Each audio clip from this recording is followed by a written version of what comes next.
I gave birth to my daughter weeks ago. My experience was pretty traumatic, and since it was my first, I had no clue what to expect. When I went into labor, I had the most difficult time of my life. I was in pain for hours. My mom was with me, but she had to go, and my husband was with me the entire time. I did something so embarrassing in the delivery room. I pooped myself, which was unexpected and I don't know, but it was embarrassing, and although my medical team were very professional about it, my husband couldn't help himself and started laughing about it later and even telling my family about it, but they didn't react. Just didn't find it funny, and neither did I. In fact, I found it embarrassing, and I already told him to stop bringing it up, especially when he started joking about getting me diapers for my opsies. It got really tiring and chipped away from my self-esteem and confidence. We were with his parents celebrating New Year's Eve together when I excused myself to the bathroom. While I was getting up, he made a quick remark and said, "Oh, yeah, you should go quickly because we don't want any accidents just like the one we had at the hospital. You know what I mean?" While blinking at me. His family actually laughed, and brother-in-law commented, "Good one." I was astonished and so angry and ashamed. I literally just lost it on him and yelled at the top of my lungs, calling him a cruel and insensitive jerk, to be using the difficult experience of birthing his child as a joking matter and humiliating me in front of everybody. He was shocked, staring back at me and not saying a word. All went silent, and I just stormed off to the bathroom till we left, and that was when he snapped, saying I messed up by talking to him like that in front of his family during dinner. I said I couldn't hold my tongue for that long, and after he kept joking about an embarrassing thing when I told him to stop. He said he was just joking, and I went overboard with my reaction, and also, I should have sucked it up and waited till we got home so we could address this privately, and I could even yell at him as long as I wanted. We argued about it after we got home, and he kept saying I humiliated him in front of his family during the celebratory evening by being petty and trying to one-up him. He even said I should have laughed along, not fly off the handle licks that. I'm a 30-year-old male, and my best friend got married last week. I just bought a house, and my wife is expecting our son in November. So I let him know I was limited in what I could contribute financially, but did tell him I would try my best.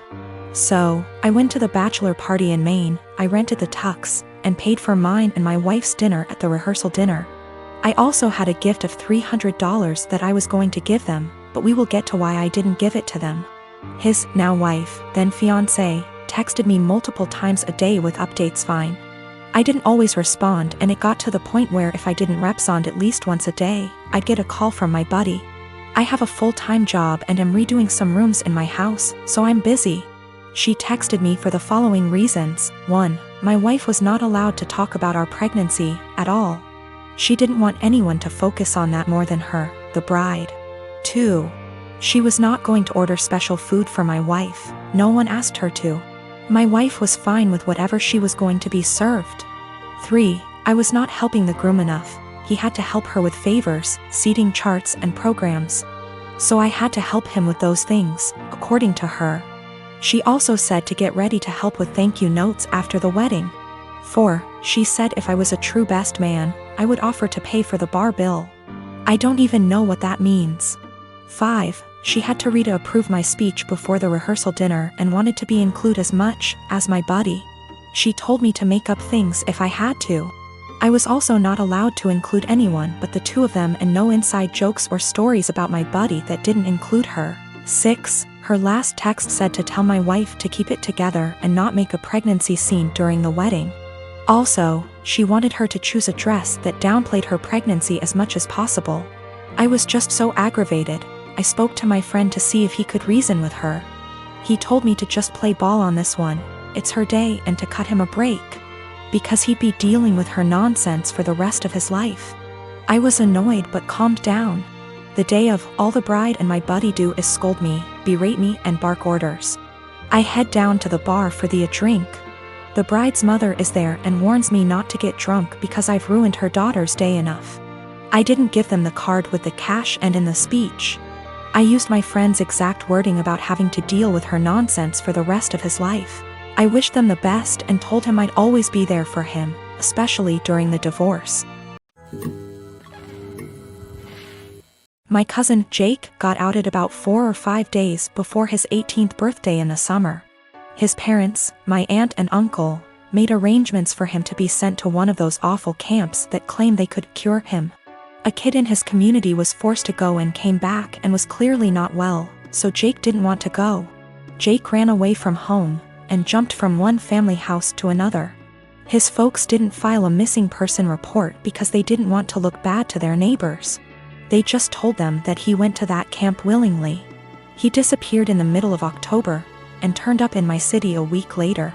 After making sure he was safe to bring home, my wife and I allowed him to stay.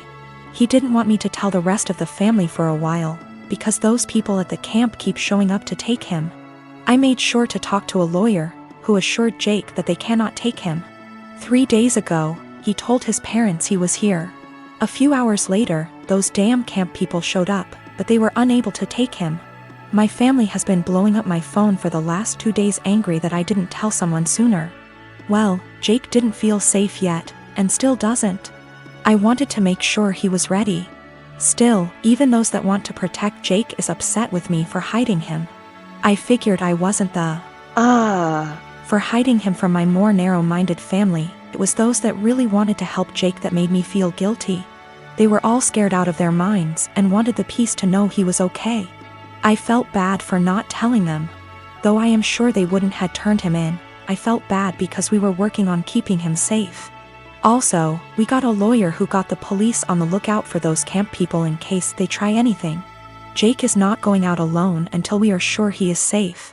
We are looking on how to get his paperwork, like his birth certificate, here because no way he trusts his parents to just hand them over. My granny-in-law is talking to some people that could help. My husband and I, both in our early 30s, have been together for over a decade and made the decision to not have kids. I like kids, I have nieces and nephews, we just don't want them for our own reasons. He had a vasectomy, which only a few people know about. Our families are aware we don't want kids, as they've asked this before during different major life events, our wedding for instance. We recently bought a 3-bedroom home with a nice yard in a nice area. Excited to show our new home to family and friends, major upgrade to our previous home, we hosted a housewarming. During the party, one of my sibling-in-laws, Alex, made a few indirect comments about all this space. And kids would love it in our house, etc. Eventually they asked point blank when we were having kids. I made a light-hearted joke about it, which is my go-to for this question. Oh, well, I like sushi too much to have to give it up for a pregnancy. Plus not drinking for pregnancy and breastfeeding? No thanks. I tried to make it very light-hearted and laugh it off. Most people just laughed along. That seemed to anger Alex, and I was told children are a joy, and a good mother puts her kids before everything else. I agreed, children are a joy, I like spending time with the nieces and nephews. And obviously I can't be a good mom if I chose sushi over kids, so I just won't be a mom, paraphrased. Still trying to brush it off in a gentle way because I'm not trying to start a fight by telling them to stop asking in front of everyone, because I know my tone will be seen as rude and abrasive. We move on. But Alex is still annoyed and making little comments in their group about how flippant I am about it and how when it finally happens, then I'll understand. My husband heard this and jokingly said, well, if she gets pregnant, that'll be a problem for the divorce lawyers. That seemed to piss them off more, but they stopped. With holidays coming up, we have not been invited to Alex's usual Halloween bonfire. When husband spoke to his parents, they told him Alex was annoyed we were so careless and callous about our child-free status and to say what we did, and they realized we had taken permanent steps to ensure we never had kids. That we know they had to do if to have kids, etc. And we are AHs to just not care. I feel bad because they did do if and lots of fertility treatments to have their kids. And even then they still had a few miscarriages. I can't imagine wanting kids and struggling to have them and then deal with miscarriages. But at the same time, I'm so tired of justifying living my life how I want. I feel terrible my joke was taken the way it was and that I hurt my IELTS. I truly never meant for that to happen. After the bonfire this weekend, we will be reaching out to have a heart-to-heart, if they'll accept it. Either way, I'll be apologizing for hurting their feelings, let them know I love their kids and them. But I will also be firmly putting down any further attempts to discuss our child-free status, if the conversation is about changing our minds. I have not told them our reasons for being child-free, so I think perhaps if they are willing to listen, I'll explain them and hopefully the conversation can be constructive.